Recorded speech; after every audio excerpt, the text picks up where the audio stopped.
11 చూసుకుంటే యెహోవా దేవుడు ఏం చెప్తాడంటే పిల్లలను బండకేసి కొట్టి చంపమంటాడు. అలాగే ఎవరైనా ఆడవాళ్ళు వ్యభిచారం చేస్తే వాళ్ళ చెంగు ముఖమును ఎత్తి వాళ్ళ మానమును బహిర్గతము చేసేదు అంటాడు యెహోవా దేవుడు. అమ్మో, చాలా కఠినంగా ఉంటుందండి. ఆడవాళ్ళని కూడా ఆయన క్షమించడు. ఆయన మీరు చదివారండి? ఒకసారి ఎప్పుడైనా చదవండి. నహోము 3వ అధ్యాయం మేడం, 13 చదవండి. చాలా సబ్జెక్ట్ ఉంటుందండి. అసలు మామూలు సబ్జెక్ట్ ఉండదు అందులో. మీరు ఒక్కసారి ఎప్పుడైనా చూడండి. మీరు కొత్త నిబంధన చూసారా? ఏంటండి కొత్త నిబంధన? కొత్త నిబంధన చూసారమ్మా? దేని విషయంలో అండి? యోసువ 2వ అక్కడ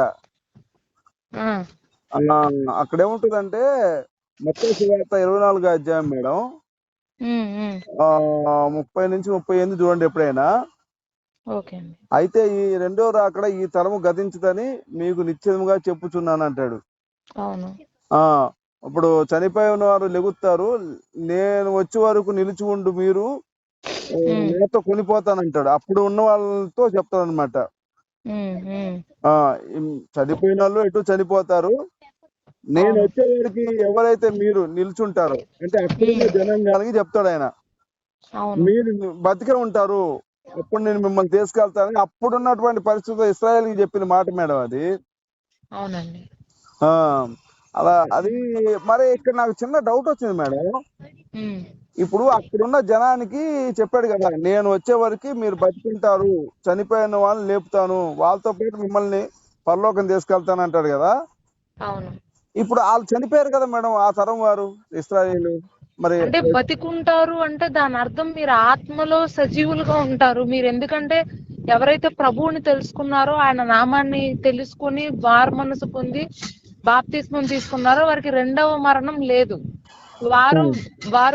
వారు శారీరకంగా మరణించినను వారి ఆత్మలు దేవుని కొరకు నిలిచి ఉంటాయి. ఆయన రాకడ వచ్చేంత వరకు అవి విశ్రాంతిలో ఉంటాయి. దేవుని రాకడ వచ్చినప్పుడు ఎవరైతే దేవునిలో బాప్తిస్మం పొంది మారు మనసు పొంది ఆఖరి వరకు నమ్మకంగా ఉన్నారో ఆ ఆత్మల్లో దేవుడు ఎత్తుకుంటాడు, తిరిగి మరలా వాళ్ళకి శరీరాలను ఇచ్చి దేవుడు ఆయన రాజ్యంలో తీసుకెళ్తాడు. మా సూక్ష్మ మర్మం మీరు మర్చిపోతున్నారు. అని ఏమంటున్నాడంటే 2వ రాకడ వచ్చే వరకు కొన్ని సూచక్రియలు చెప్తాడు. ఏమిటి?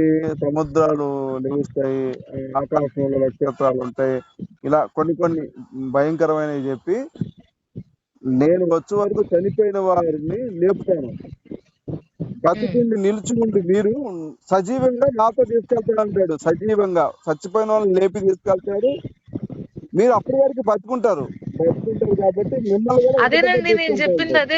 మీకే అర్థం కావట్లేదు. నేను అదే చెప్తున్నాను. చనిపోయిన వారు అంటే ఎవరు? ప్రభువు రాకముందు చనిపోయిన వారు. ప్రభువు రాకముందు చనిపోయిన వారు అంటే పాత నిబంధనలో ఉన్నవారు చనిపోయిన వారు. ప్రభువు వచ్చిన తర్వాత బాప్తిస్మం పొంది దేవుని కోసం నిలబడిన వారు మనము. అంటే మనం శారీరకంగా మరణిస్తాం, కానీ మనందరం దేవుని రక్తంలో కడగబడ్డాం కాబట్టి మనకి దేవుని యొక్క రాజ్యంలోకి వెళ్ళడానికి దేవుడు అవకాశాన్ని ఇస్తున్నాడు. సో వాళ్ళతో ఏం చెప్తున్నాడంటే, నీవు దేవుని నమ్ముకున్నావు, క్రీస్తుని తెలుసుకున్నావు, నువ్వు రక్షణ పొందావు, నువ్వు నిలబడ్డావు కాబట్టి నీవు నేను వచ్చేంత వరకు నిలబడతావు అంటే దాని అర్థం నువ్వు మరణించవు, నువ్వు శారీరకంగా ఇలాగే ఉండిపోతావు అని కాదు. దాని అర్థం నువ్వు ఆత్మలో మరణించవు, ఆత్మలో మరణిస్తాం, ఆత్మలో నువ్వు నిలిచే ఉంటావు. అది దాని అర్థం. నిల్చుంటాం. Okay okay. అంటే శరీరం మరణించుద్ది, ఆత్మలో మాత్రం బతుకుంటాం అన్నా కదా. అవును అవును. అయితే ఒకటి చోట ఉంటది మేడం, ఇప్పుడు యేసు వారు మరణిస్తారు కదా ధైర్యంగా. ఇప్పుడు ఆయన సిలువ మన కోసమే కదా మరణించింది. అవునండి. ఆయన భయపడలేదు కదా, డైరెక్ట్ వెళ్ళి నుంచున్నారా సిలువ మీద? అవును.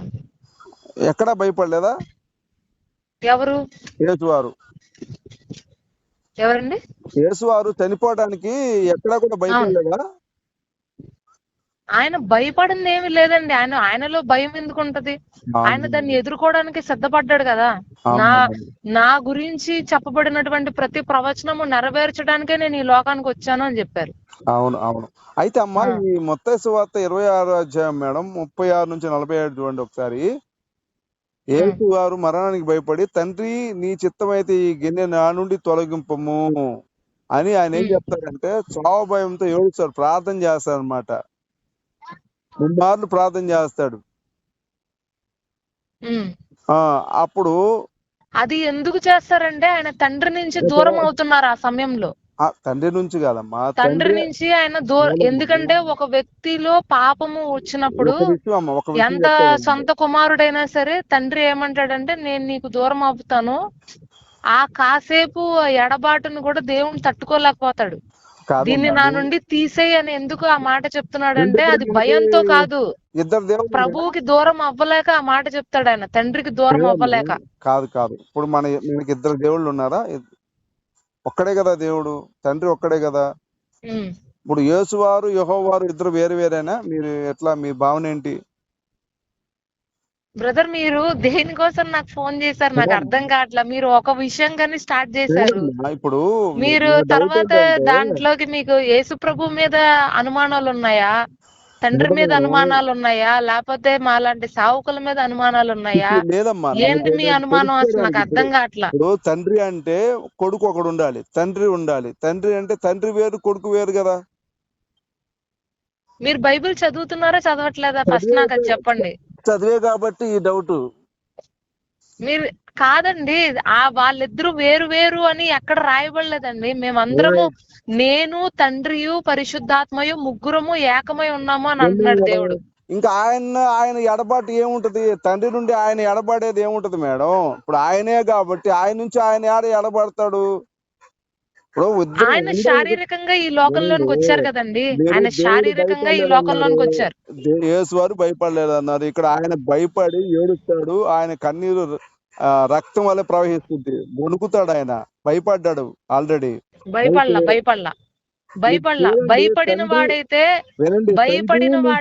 సిలువకి ఆయన వెళ్ళడండి. సిలువకి వెళ్ళడు, సిలువలో కొట్టించుకోడు, రక్తం కార్చడు, అందరు పాపముల నిమిత్తమే ఆయన మరణించేటువంటి అవకాశం ఉండదు ఆయనకి. ఆయన భయపడలాడు అనుకుందాం. విచారణ క్రమంలో ఏముంది? యేసు వారిని పాపాల కోసం చంపేస్తా అని చెప్పి పిలాతు వారు చెప్పాడా?